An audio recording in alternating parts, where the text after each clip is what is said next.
1879 সাল তৎকালীন জার্মানির উলম শহরে একটি শিশু জন্ম নেয়। পিতা হারম্যান আইনস্টাইন মায়াবড়া শিশুটিকে কোলে তুলে নেয়। বাবা ছিলেন একজন ইঞ্জিনিয়ার। পিতা মাতার আদরে বড় হচ্ছে শিশুটি।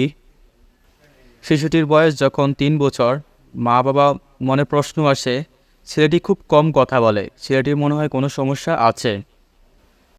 অনেক চিকিৎসা করার পরেও ছেলেটির মুখ দিয়ে কথা বের করা যায়নি। পরে পিতামাতা সিদ্ধান্ত নেয় এই ছেলেটি সুস্থ হোক কিংবা অসুস্থ হোক, তাকে আমরা বড় করে তুলব। এমনইভাবে 6 বছর জীবন অতিবাহিত হয়ে গেল। একদিন মা ছেলেটিকে দুপুরবেলায় স্যুপ খেতে দিলেন।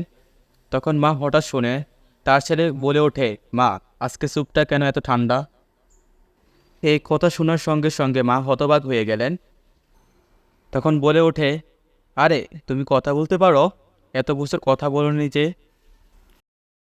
ছেলেটি বলে ওঠে, তখন তুমি স্যুপ গরম দিতে, আজকে স্যুপ ঠান্ডা দিলে তাই। হ্যাঁ, আমি বিজ্ঞানী আলবার্ট আইনস্টাইনের কথাই বলছি। তার এই ঘটনার মাধ্যমে আমরা 2টা জিনিস শিখতে পারি। 1, আমাদের সবসময় অপ্রয়োজনীয় কথা এড়িয়ে চলতে হবে। 2, চিন্তা করার মাধ্যমে মানুষের বুদ্ধি বিকাশ ঘটে। সবাইকে ধন্যবাদ এই পর্যন্ত ভিডিওটি দেখার জন্য। আজ এই পর্যন্তই। আসসালামু আলাইকুম।